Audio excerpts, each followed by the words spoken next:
सबसे पहले मैं बार बार कहता था कि भाई मुझे तो ये मारेंगे ही।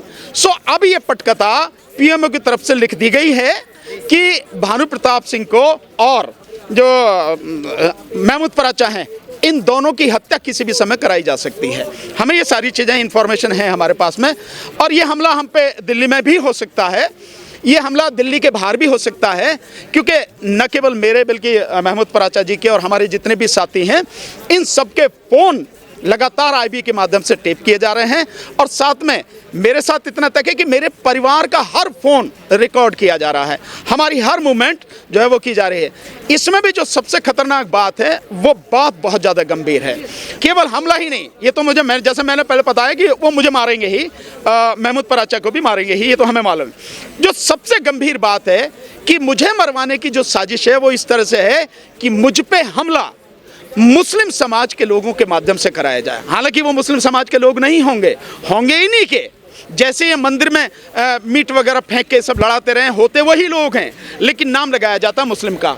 और ये हमला इस तरह से क्यों कराने की प्लानिंग है कि ताकि न केवल आदमी मर जाए, बोलने वाले लोग मर जाएं, बल्कि इनकी वजह से जो आपस में पूरे समाज की एकता बनी है, जो लोगों के बीच में भाईचारा बढ़ा है, जो सारे लोग इकट्ठे हुए हैं, चाहे SC, ST, OBC, माइनॉरिटी और जनरल समाज के लोग, वो लोग जो लोकतंत्र को पसंद करते हैं, वो लोग जो संविधान में विश्वास रखते हैं, ये सारे लोग जो इकट्ठे हुए हैं, ये एकता सरकार के लिए खतरा है, मोदी के लिए ये बहुत खतरा है। इसलिए मोदी और अमित शाह ने मुझे मारने की, ये आप बतेरे लोग हैं, देने वाले, ऐसी बात नहीं है। और एक आपने को सुरक्षा मांगी है सर सरकार से सुरक्षा मांगने की क्या, सुरक्षा वालों से मरवा देंगे वो? मुझे, मेरे परिवार के लोगों को भी मरवा सकते हैं, इसमें कोई मतलब मुझे कोई आश्चर्य की बात नहीं है।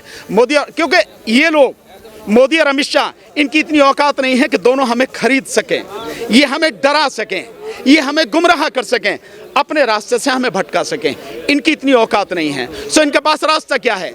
इनके पास रास्ता यही है कि ये हमें मरवा के और जो आपसी भाईचारा है वो खत्म हो जाए। मेरा तो सिंपल एक कहना है लोगों से, हम मर जाएं, हमारी हत्या करवा दी जाए, इसकी चिंता नहीं करना, लेकिन किसी भी हालत में ये जो आपसी भाईचारा बना है, हम सब लोग जो मिलके चल रहे हैं, इकट्ठे हो रहे हैं, ये भाईचारा टूटना नहीं चाहिए। वो किसी भी शेप में ये सारी चीजें कर सकते हैं, लेकिन इससे परेशान होने की जरूरत नहीं। डर किस बात का लगना है भाई? हमें मालूम है कि ये लड़ाई है, ये जंग है, ये लड़ाई है, ये जंग है, इस जंग में कुछ भी हो सकता है। जहां तक इनपुट की बात कर रहे हो, क्या बीजेपी में ऐसे लोग नहीं हैं जो मोदी को पसंद नहीं करते? इनपुट तो कहीं से भी आ सकता है भाई। बहुत ऐसे लोग हैं बीजेपी में जिनको मोदी ने जो बिल्कुल राजनीति में ठिकाने लगा दिया। कहीं से भी इंफॉर्मेशन आ सकती है, इस चीज़ को छोड़िए, लेकिन ये इंफॉर्मेशन पक्की है। सो जैसे हम लोग बाहर मीटिंग करने जाते हैं, कहीं भी हम पे हमला कराया जा सकता है भाई। मीटिंग के लिए लगातार हम लोग जा ही रहे हैं, सो बाहर भी हमला हो सकता है, दिल्ली में भी हमला हो सकता है, दिल्ली NCR में भी हो सकता है। और भाई इनके पास सारी चीज़ें हैं, ये हमारे घर में भी घुस कर करवा सकते हैं। आज के जजमेंट से सुप्रीम कोर्ट ने पूरी तरह से रोक लगा दी इलेक्टोरल बॉन्ड पर, उसको गैर संवैधानिक घोषित कर दिया और रोक लगा दी है पूरी तरह से। और रोक लगा दी है कि कोई भी इलेक्टोरल बॉन्ड अब बेचा नहीं जाएगा, खरीदा नहीं जाएगा। दूसरी बात ये उन्होंने ये कह दिया कि भाई सारी जानकारी इलेक्शन कमीशन ऑफ इंडिया को उपलब्ध करानी पड़ेगी। उपलब्ध कौन कराएगा? State bank of India. 6 मार्च तक सारी जानकारी स्टेट बैंक ऑफ इंडिया उपलब्ध कराएगा उनको, इलेक्शन कमीशन ऑफ इंडिया को। उसमें किसने कितना पैसा दिया है, कहां कहां से दिया है, कब कब दिया है, वो सारी जानकारी उन्हें देनी होगी।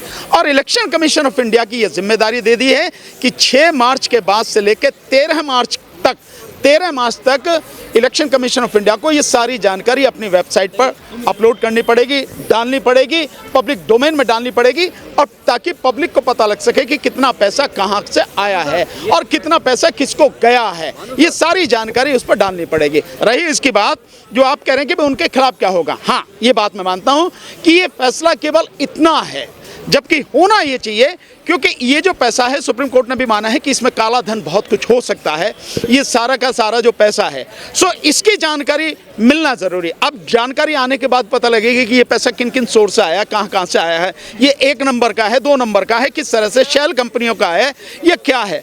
उसके बाद में बाकायदा जो भी ये पैसा गलत तरीके से आया है, 2 नंबर में आया है, काला धन है, ये शेल कंपनियों के माध्यम से आया है, उनके खिलाफ तब कार्रवाई होनी चाहिए।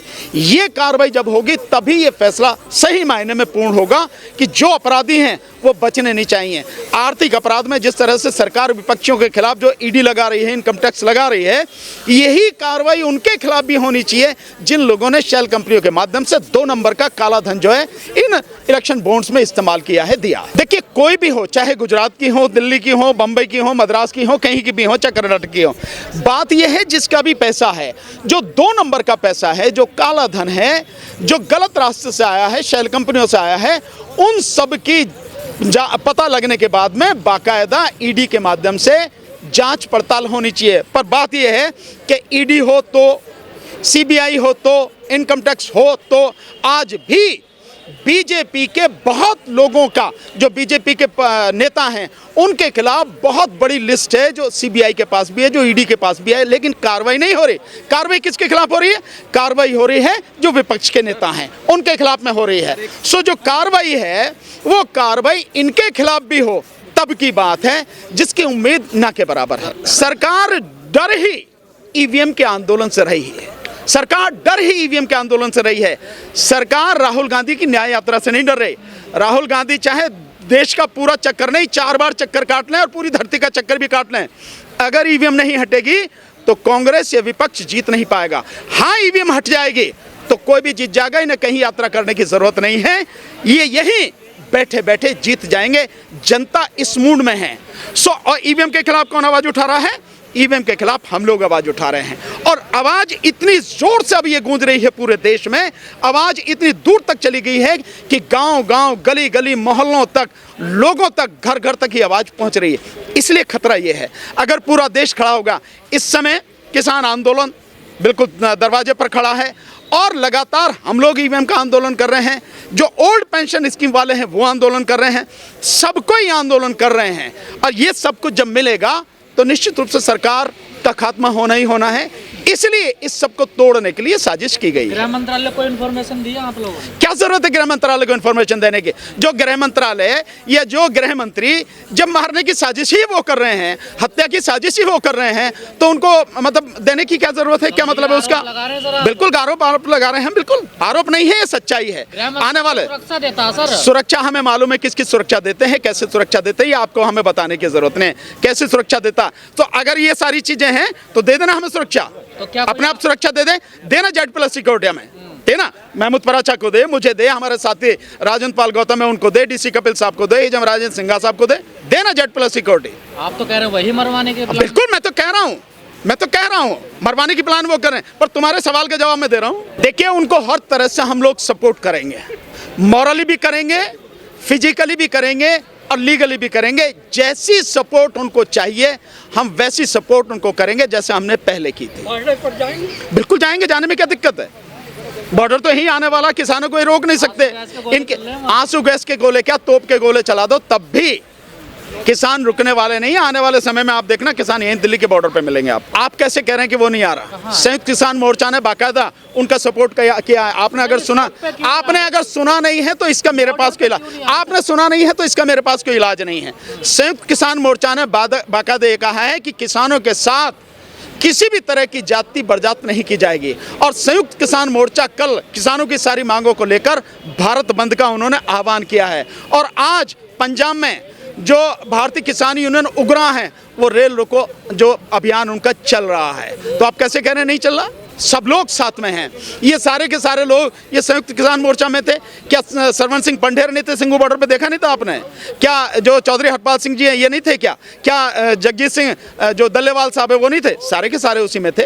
तो कल के भारत बंद में आप लोग शामिल रहेंगे? हमने ऑलरेडी घोषणा कर दी है, बिल्कुल हम शामिल हैं। हमने ऑलरेडी घोषणा कर दी है, किसान के हर कदम के साथ में हम साथ में खड़े हैं, क्योंकि किसान की लड़ाई इस देश को बचाने की लड़ाई है, और किसान का संघर्ष जायज मांगों को लेकर संघर्ष है। और इस बार तो केवल किसान नहीं, किसान और मजदूर दोनों के लिए वो संयुक्त रूप से लड़ाई लड़ रहे हैं, और इस आंदोलन में इस बार मजदूर भी साथ में। सरकार को किसानों को रोकने का कोई राइट नहीं है, ये गुंडागर्दी है और कुछ नहीं है। केंद्र सरकार की और स्टेट गवर्नमेंट जो खट्टर की है, खट्टर का तो वैसे भी कोई अधिकार नहीं है, लेकिन उसे ऊपर से उसके आका ने हुक्म दिया होगा ना, इसीलिए रास्ता रोक रहे हैं। नेशनल हाईवे को खट्टर कैसे रोक सकता है? किस अधिकार से रोक सकता है? उसके बाप का national highway highway, national highway हर किसी का है और इस देश में संविधान ने हर किसी को कहीं भी जाने और शांतिपूर्वक तरीके से आंदोलन करने का, अपनी बात उठाने का अधिकार दिया है। खट्टर कौन? मुकदमा दर्ज हो जाता है अधिकारियों पे इस तरह का? बिल्कुल हो सकता है, बिल्कुल हो सकता है। वहाँ के जो किसान हैं उनको कराना चाहिए, बिल्कुल इनके खिलाफ मुकदमा दर्ज कराना चाहिए, क्रिमिनल ऑफेंस है ये। लेकिन सर आपके बीच के एक जो आदेश अग्रवाल है वो तो कुछ दूसरी तरफ बोल गए हैं। वो बीजेपी का आदमी है। आदेश अग्रवाल जिसकी बात कर रहे हो प्रेसिडेंट है, उसकी बाकायदा बड़ी जबरदस्त सुप्रीम कोर्ट के जो लॉयर्स हैं उन्होंने उसके खिलाफ नोटिस दिया है। तो वो जो है वो बीजेपी का आदमी है, इसलिए वो बात कर रहा है और कुछ नहीं है।